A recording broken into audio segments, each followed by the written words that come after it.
Bismillahirrahmanirrahim. Assalamualaikum warahmatullahi wabarakatuh. Perkenalkan, nama saya Tazkia Azahra, NIM 180604039, kelas A4 PGSD 2018 IKIP Siliwangi. Di video kali ini saya akan membahas tentang pendekatan saintifik dalam pembelajaran. Oke, yang pertama saya akan membahas tentang pengertian pendekatan saintifik. Pendekatan saintifik adalah model pembelajaran yang menggunakan kaidah-kaidah keilmuan yang memuat serangkaian aktivitas pengumpulan data melalui observasi, menanya, eksperimen, mengolah informasi atau data, kemudian mengkomunikasikannya. Ini menurut Kemendikbud tahun 2014.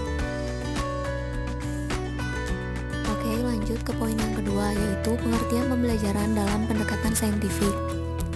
Pembelajaran dengan pendekatan saintifik adalah proses pembelajaran yang terdiri atas kegiatan mengamati untuk mengidentifikasi hal-hal yang ingin diketahui, merumuskan pertanyaan, dan merumuskan hipotesis, mencoba atau mengumpulkan data informasi dengan berbagai teknik, mengasosiasi atau menganalisis atau mengolah data informasi, dan menarik kesimpulan serta mengkomunikasikan hasil yang terdiri dari kesimpulan untuk memperoleh pengetahuan, keterampilan, dan sikap yang baru.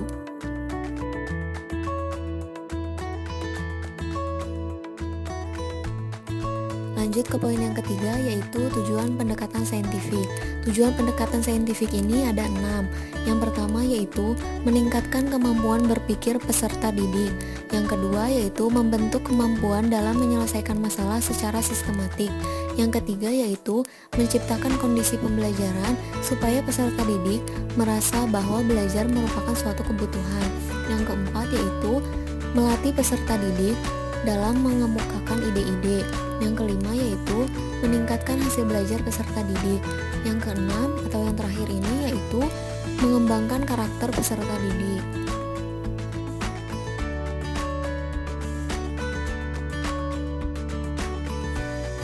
Lanjut ke poin yang keempat, yaitu karakteristik pendekatan saintifik. Menurut Hosnan 2014, karakteristik pendekatan saintifik yaitu ada 4. Yang pertama yaitu berpusat pada siswa atau student center. Yang kedua yaitu melibatkan keterampilan proses sains dalam mengkonstruksi konsep, hukum, atau prinsip. Yang ketiga yaitu melibatkan proses-proses kognitif yang potensial dalam merangsang perkembangan intelektual, khususnya keterampilan berpikir tingkat tinggi siswa. Yang keempat yaitu dapat mengembangkan karakter siswa.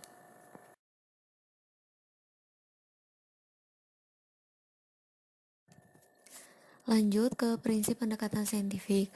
Prinsip pendekatan saintifik ini ada 8. Yang pertama, pembelajaran berpusat pada siswa. Yang kedua, pembelajaran membentuk student self-concept. Yang ketiga yaitu pembelajaran terhindar dari verbalisme. Yang keempat yaitu pembelajaran memberikan kesempatan pada siswa untuk mengasimilasi dan mengakomodasi konsep, hukum, dan prinsip. Yang kelima yaitu pembelajaran mendorong terjadinya peningkatan kemampuan berpikir siswa. Yang keenam yaitu pembelajaran meningkatkan motivasi belajar siswa dan motivasi mengajar guru. Yang ketujuh yaitu memberikan kesempatan kepada siswa untuk melatih kemampuan dalam komunikasi. Yang kedelapan yaitu adanya proses validasi terhadap konsep, hukum, dan prinsip yang dikonstruksi siswa dalam struktur kognitifnya. Lanjut ke langkah-langkah pendekatan saintifik. Langkah-langkah pendekatan saintifik ini ada 5. Yang pertama yaitu mengamati atau observing. Yang kedua menanya atau questioning. Yang ketiga ada mencoba atau experimenting. Yang keempat ada menalar, associating. Dan yang kelima membentuk jaringan atau networking. Di sini juga ada langkah-langkah pendekatan saintifik menurut Permendikbud nomor 81A tahun 2013. Di sini langkah-langkah pendekatan saintifiknya sama, ada 5. Yang pertama yaitu mengamati, yang kedua menanya, yang ketiga mengumpulkan informasi, yang keempat mengasosiasi, dan yang terakhir yang kelima yaitu mengkomunikasikan.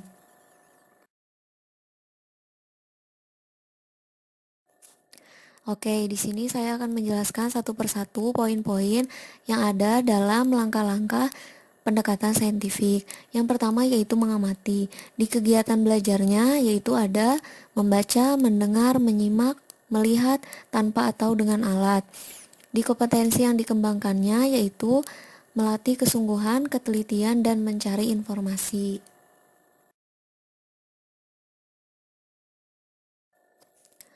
Poin kedua yaitu menanya.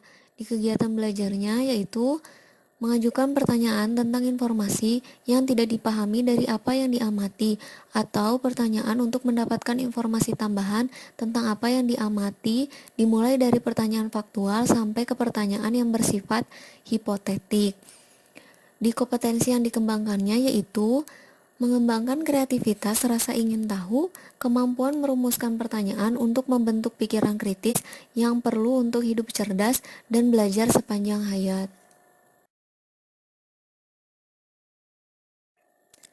Poin ketiga yaitu mengumpulkan informasi. Kegiatan belajarnya yaitu melakukan eksperimen, membaca sumber lain selain buku teks, mengamati objek atau kejadian, dan yang terakhir aktivitas wawancara dengan narasumber. Kompetensi yang dikembangkannya yaitu mengembangkan sikap teliti, jujur, sopan, menghargai pendapat orang lain, kemampuan berkomunikasi, menerapkan kemampuan mengumpulkan informasi melalui berbagai cara yang dipelajari, mengembangkan kebiasaan belajar, dan belajar sepanjang hayat.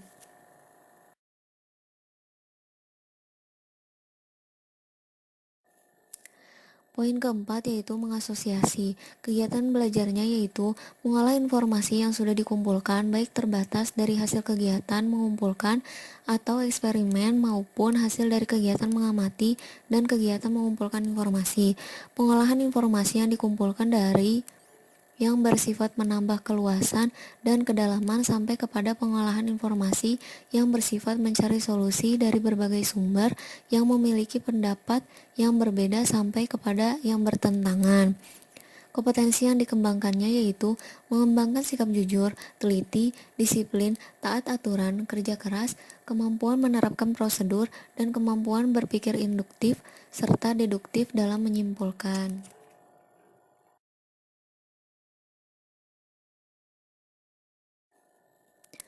Poin yang terakhir yaitu mengkomunikasikan.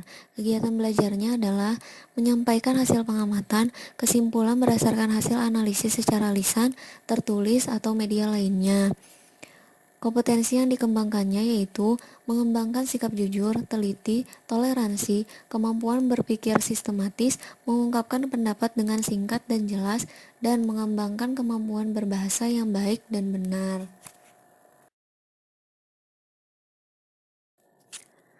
Lanjut ke poin selanjutnya yaitu peran guru dalam pendekatan saintifik kurikulum 2013.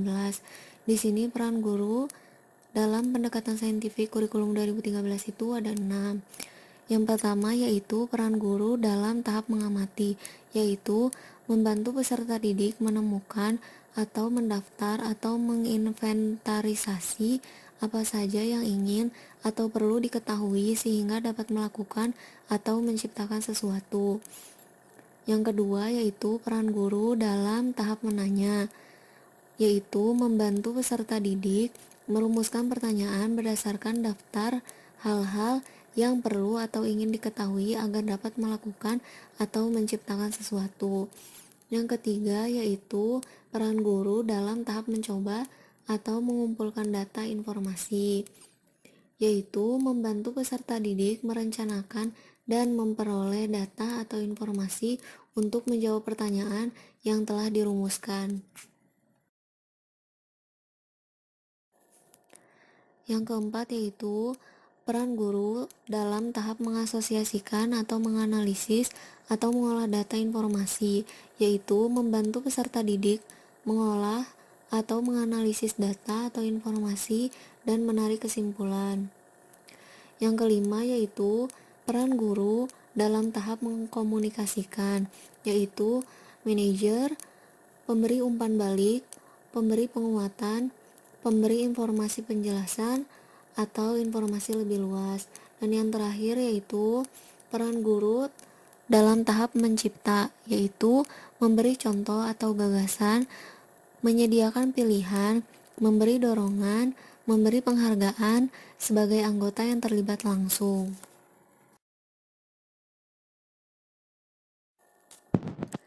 Kita lanjut ke pembahasan selanjutnya, yaitu tentang langkah pembelajaran pendekatan saintifik.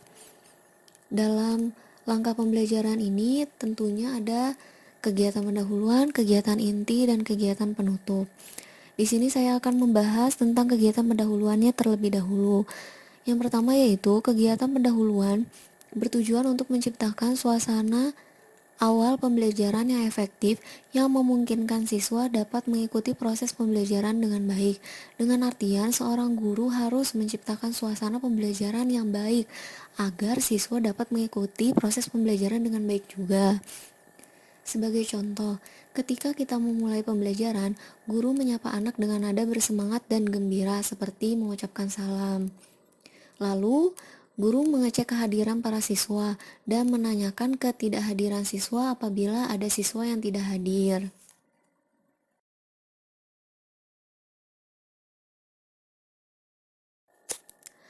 Lanjut ke kegiatan inti.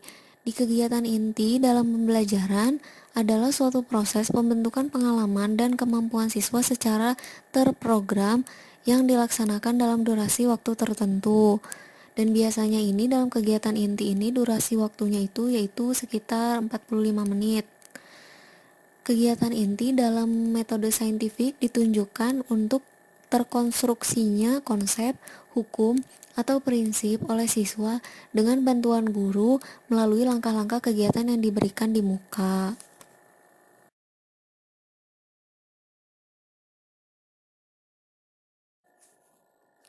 Yang terakhir ini ada kegiatan penutup. Kegiatan penutup ditunjukkan untuk dua hal pokok. Yang pertama, validasi terhadap konsep, hukum, atau prinsip yang telah dikonstruk oleh siswa. Yang kedua yaitu pengayaan materi pelajaran yang dikuasai siswa. Validasi dapat dilakukan dengan mengidentifikasi kebenaran konsep, hukum, atau prinsip yang telah dikonstruk oleh siswa.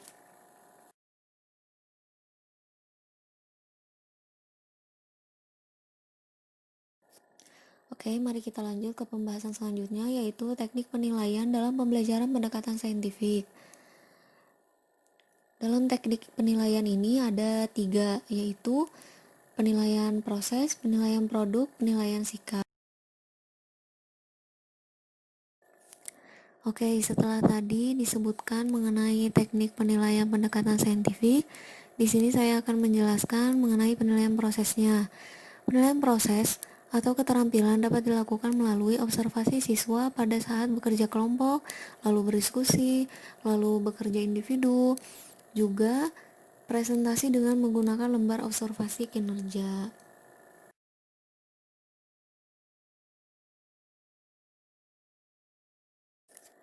Lalu ada penilaian produk. Penilaian produk dapat dilakukan melalui 1.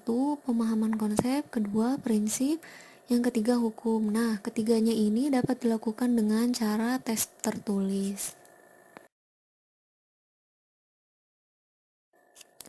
Yang terakhir yaitu ada penilaian sikap. Penilaian sikap dapat dilakukan melalui 1. Observasi siswa pada saat bekerja kelompok, yang kedua berdiskusi, yang ketiga bekerja individu, yang keempat yaitu presentasi dengan menggunakan lembar observasi sikap. Oke, mungkin cukup sekian pembahasan kali ini. Terima kasih dan semoga bermanfaat. Yang terakhir, wassalamualaikum warahmatullahi wabarakatuh.